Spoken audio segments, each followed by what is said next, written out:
It's beer o'clock on Real Ale Craft Beer. Today we've got a beer from Deeds Brewing Company, and it's a can of their Intergalactic Lovechild Volume 2. It's been described as a sour hazy double IPA, coming in at 8% ABV. It's a 440ml can. I'm a big fan of Deeds Brewing Company. I've had some absolute stonking beers from them. So without further ado, let's get this beer out into a glass and see what we get.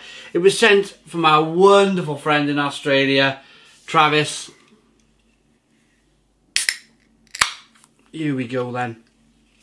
A little bit of smoke on the can opening, beer in the glass. A sour hazy double IPA. Sounds interesting, doesn't it?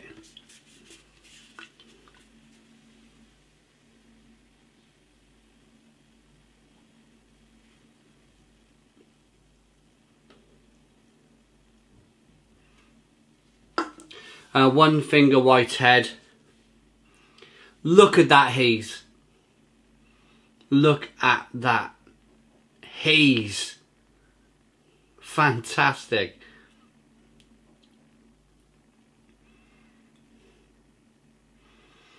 Pale kind of straw coloured beer with a massive haze on it. Just that beer then just got me all daydreamy. Honestly, a little bit daydreamy looking at this beer, not even kind of concentrating on the camera, but that's because it looks so good. Let's get the aroma. Oh, it smells really good.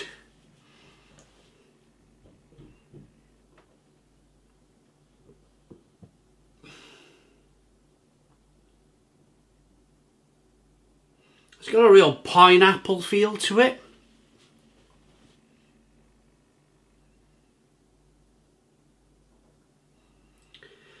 Tinned sweet pineapple. Yeah, it smells really good. Let's dive in. Cheers, everybody.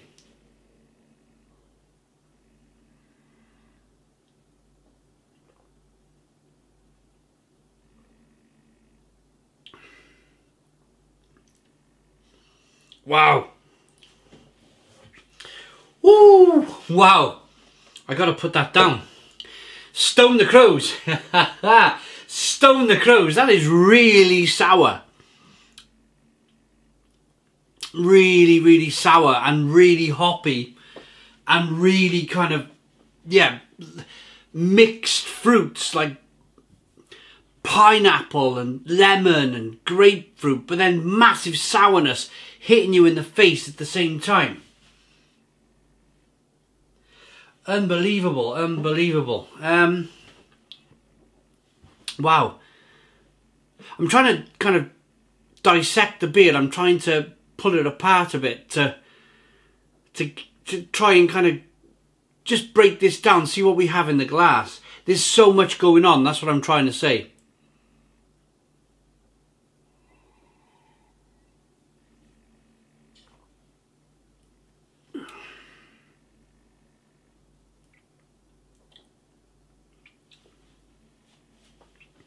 Really pineapple-y with a nice... The sourness has calmed down a little bit now. What you notice about sour beer straight away is that once you have a few tastes of the beer, that kind of mouth-puckering sourness just dips down a little bit in volume. You start to kind of adjust to it.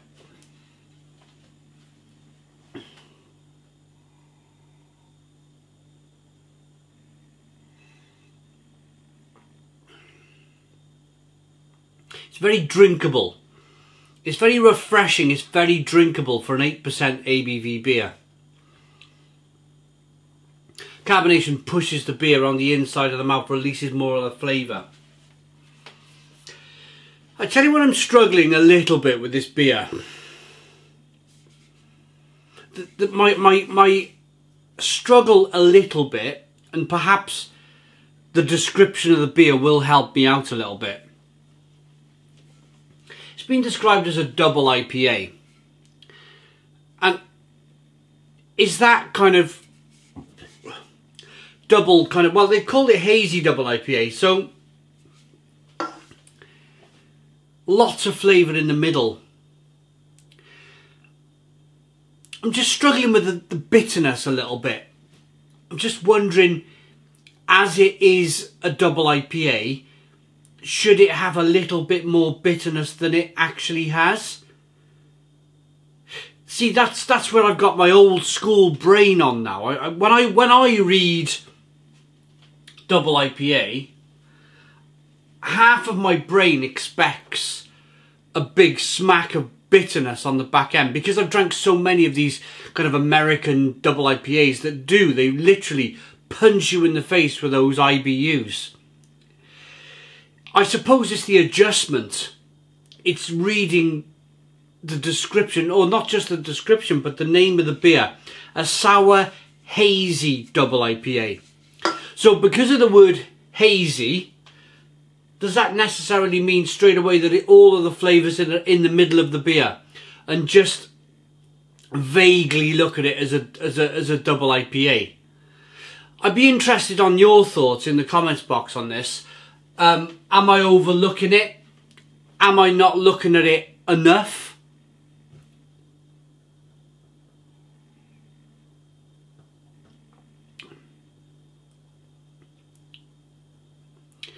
It's a bit of a juice bomb. It's a bit of a juice bomb. I wouldn't be surprised at all if there was some kind of pineapple concentrate in this beer. In fact, I think it's time to have a look. They're from Glen Iris, Australia. Right, here we go. Caught between two worlds, Intergalactic Lovechild represents the merging of separate realities, typically isolated to their own devices. A hazy double IPA with a tart finish and a substantial hop presence. Not just opening the doors of perception, but kicking them down. Get ready and put volume 2 in your head. The hops are Azaka and Citra. The malt is pale wheat malt, oat malt, rolled oats, dextrose, and some sheet malt. I didn't swear there, I promise you. Style, sour hazy double IPA. So no, there's no concentrate. So the amount of Azaka and Citra they've added to this beer has really made it very kind of pineapple-y.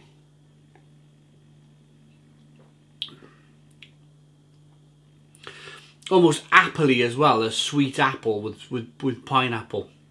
It's very good. It's very good. Albeit slightly confusing. If you're a little bit old school like me, you might find this slightly confusing, but I like it. I like it. Let me know in the comments box your thoughts on the style of beer. Let me know if you've tried it, if you've liked it. Again, massive thank you to Travis in Australia for sending me this beer.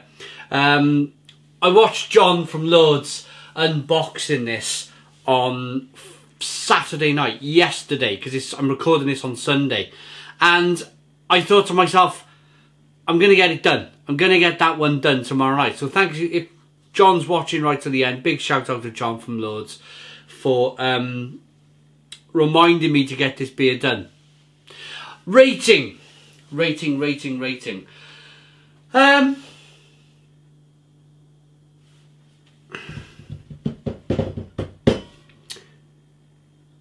It's an 8 out of 10. 8 out of 10 from Real Ale Craft Beer. Please put your comments in the comments box. Subscribe to our daily beer and food reviews. Give us a big fat thumbs up. Boom! Cheers.